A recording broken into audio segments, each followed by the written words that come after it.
How is it that of all the richest pastors in the world, 5 of them are from Nigeria? The Nigerian religious space has been thrown into another round of heated controversy as Reverend Omolehin launches yet another attack on Bishop David Oyedepo and other top Pentecostal leaders. How is it that of all the richest pastors in the world, 5 of them are from Nigeria? Very good, we celebrate them. And you can see them on social media, the richest pastor in the world, the richest pastor in Nigeria. Those kind of boastings are vanities to me. If out of the 10 richest churches in the world, none of the churches in Nigeria make the list. So the prosperity in Nigeria is not for the church, it's for the man of God. Their members cannot put their children in the university of the church. They are so expensive. And you're asking yourself, if you are so rich as a man of God, why don't you use part of your wealth to make life easy for your members who are poor? His latest statement has ignited widespread debate across churches, social media platforms, and religious circles within and outside Nigeria. The comment that has drawn the most reactions is his bold claim that some of the biggest pastors in the country preside over the poorest congregations. This new outburst has quickly gained momentum because it touches on a sensitive conversation many Nigerians have been having for years: the growing wealth of top pastors compared to the financial struggles of their average church members. Reverend Omolehin's criticism did not only target Bishop Oyedepo but also referenced Pastor Adeboye and several other spiritual leaders known for their massive influence, large churches, and significant personal wealth.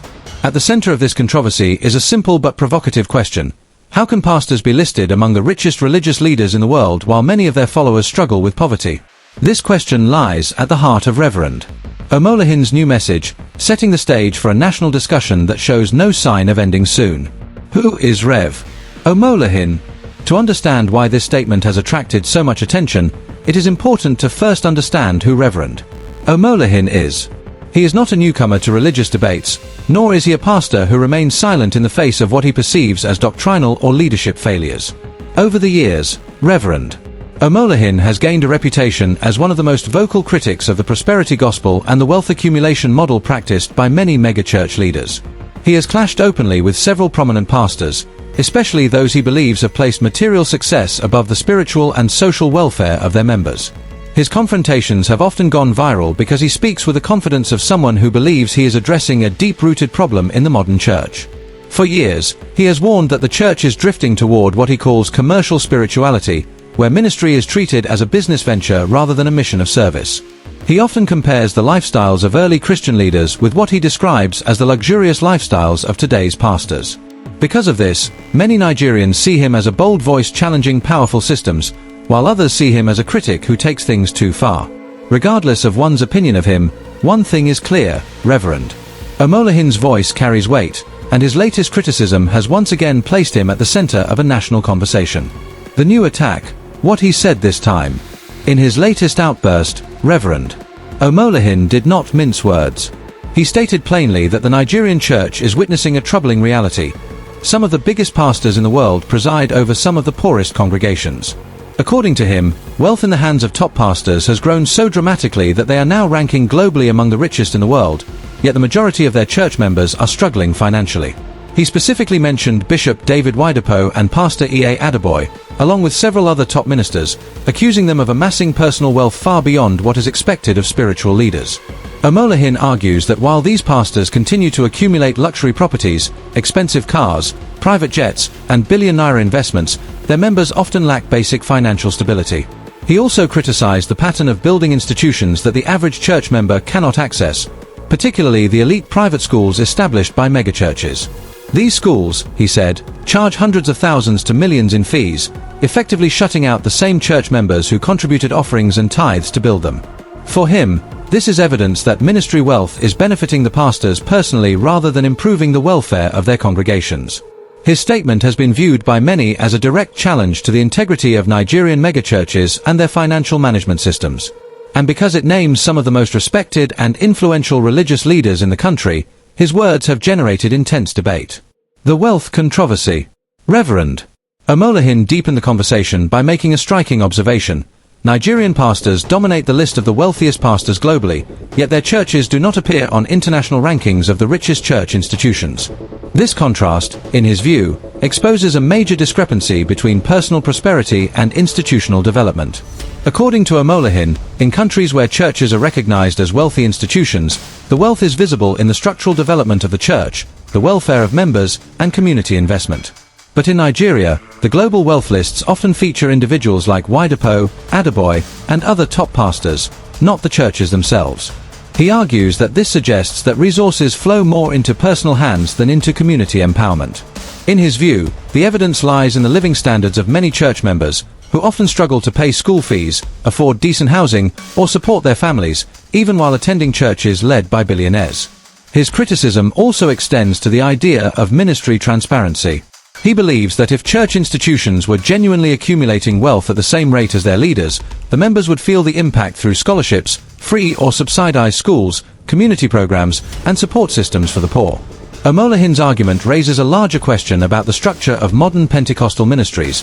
Are they operating like spiritual institutions or like private corporations?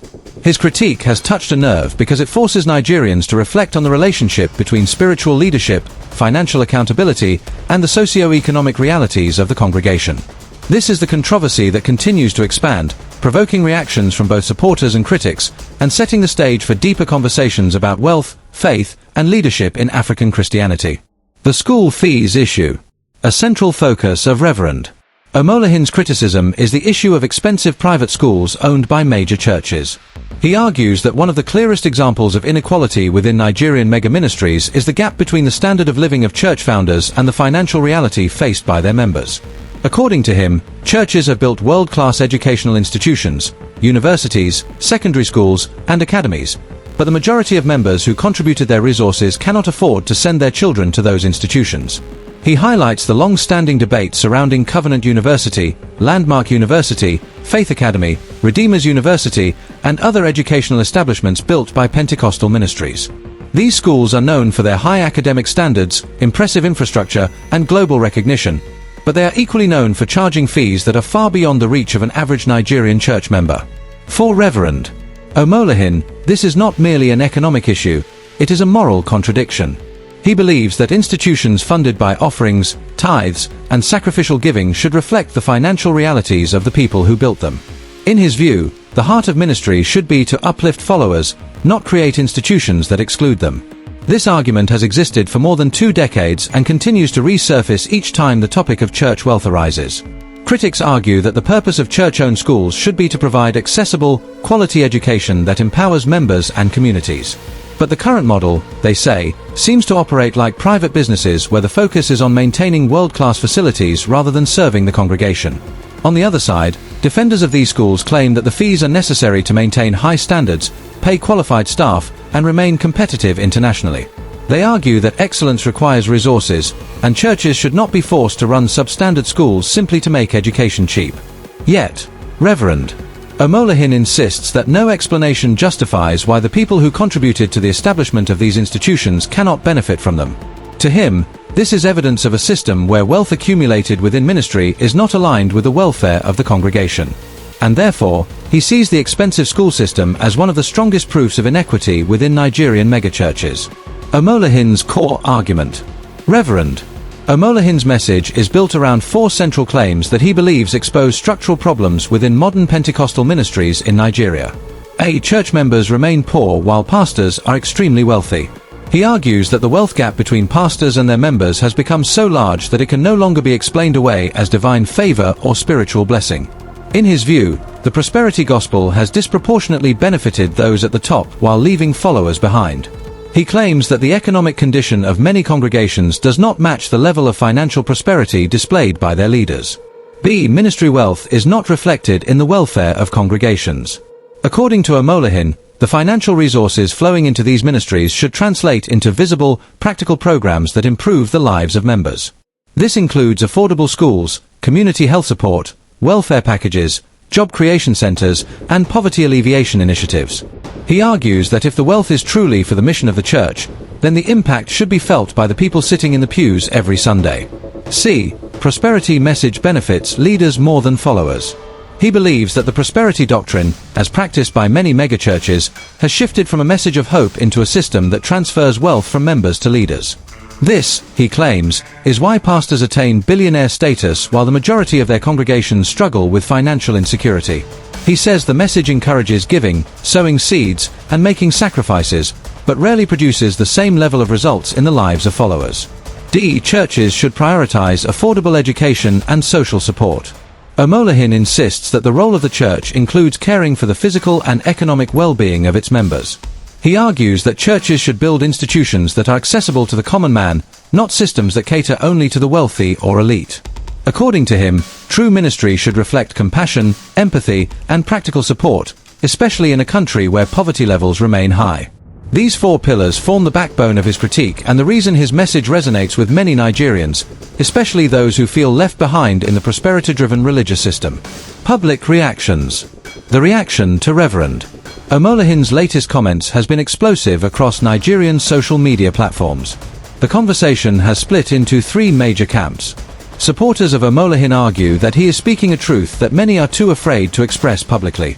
They believe he represents the frustrations of millions who see their pastors living in abundance while the average church member battles rising inflation, unemployment, and financial instability.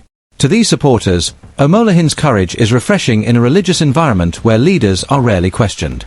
On the opposite side are the defenders of the pastors he criticized. They argue that Omolehin lacks understanding of how church finances work.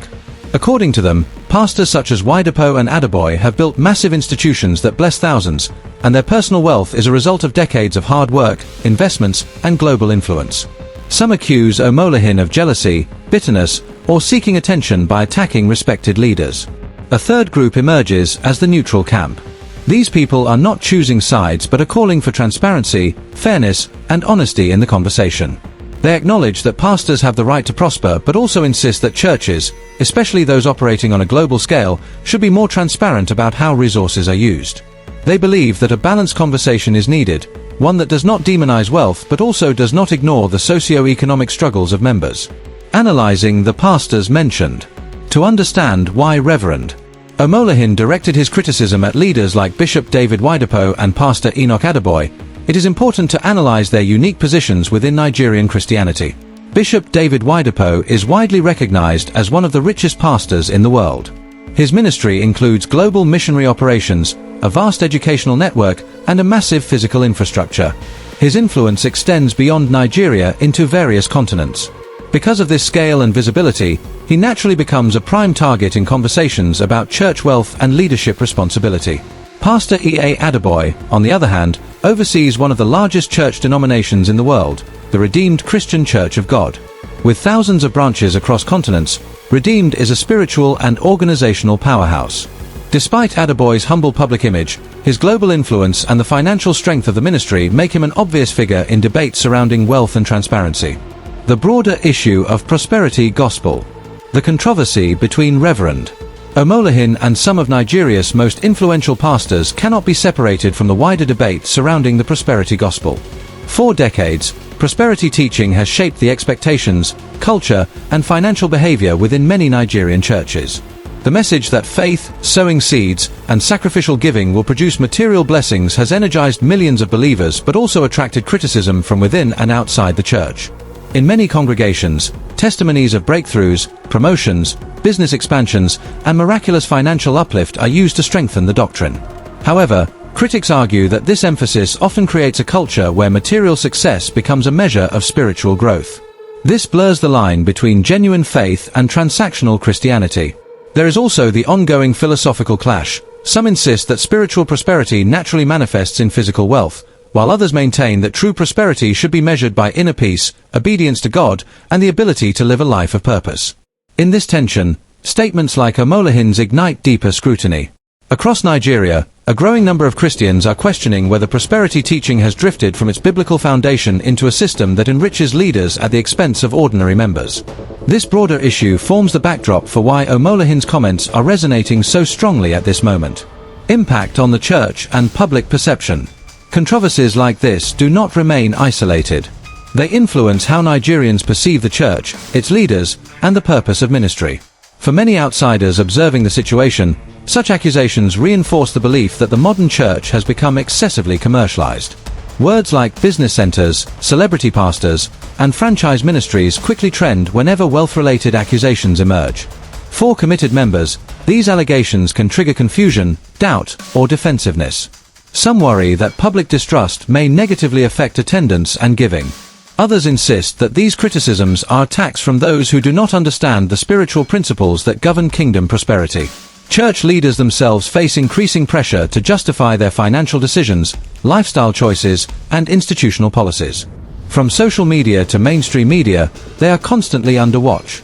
The image of Nigerian Pentecostalism, once celebrated globally for its massive revivals and missionary strength, is now tied to conversations about private jets, expensive schools, and the perceived gap between the pulpit and the pews. When figures like Rev Omolehin openly challenge the wealth structure of Nigerian ministries, it deepens public conversations about stewardship, accountability, and pastoral responsibility. The ripple effect can alter not only reputation but also the long-term trust between pastors and their followers. What this means for the future of Nigerian ministries. The growing criticism raises important questions about the future direction of Nigerian churches. Will these concerns lead to meaningful reforms, or will they create even deeper divides between clergy and laity? Some believers are calling for transparent financial reporting, accessible educational institutions, and stronger welfare systems for struggling members. On the other hand, pastors who feel targeted may respond by doubling down on prosperity teachings, arguing that wealth is proof of God's favor and the reward for faithfulness. If this approach continues, polarization may increase, with some Christians rejecting prosperity doctrines altogether while others embrace them more passionately. One undeniable factor shaping the future is social media. Platforms like YouTube, TikTok, and Facebook have become powerful spaces where testimonies, criticisms, church scandals, and theological debates are shared instantly and widely. What used to remain within church walls now becomes national and even international conversation within minutes. This digital scrutiny means ministries must adapt. They can no longer dismiss controversies as minor distractions. The call for accountability is becoming louder, and ministries that respond with transparency may strengthen their credibility. Those that ignore the conversation risk becoming isolated from a younger generation that values openness and authenticity. In this environment, Omolehin's critique is not just a personal attack. It reflects a shifting landscape where believers and non-believers alike demand clarity on how church wealth is managed and how it benefits the community. Reverend Omolehin's comments have reopened a long-standing debate about the relationship between pastoral wealth and congregational welfare. His accusations, targeting leaders like Bishop Oyedepo, Pastor Adeboye, and other influential Nigerian pastors, have sparked widespread reactions across social media, church circles, and public discourse. Supporters say he is shedding light on a truth that many have been afraid to confront: the apparent contradiction between massive pastoral wealth and the poverty experienced by many church members. Critics argue he is misinformed, jealous, or ignoring the charitable and educational projects these ministries have funded over the years. At the center of it all lies a key question that refuses to disappear. Are Nigerian pastors truly enriching themselves at the expense of their members, or are critics simply misrepresenting the purpose and structure of ministry wealth? This question continues to shape the future of Nigerian Christianity. As conversations grow louder and the demand for accountability intensifies, the decisions pastors and ministries make today will influence how the church is perceived tomorrow. The debate is far from over, and its outcome will determine how millions relate to faith, leadership, and the role of prosperity in the years ahead.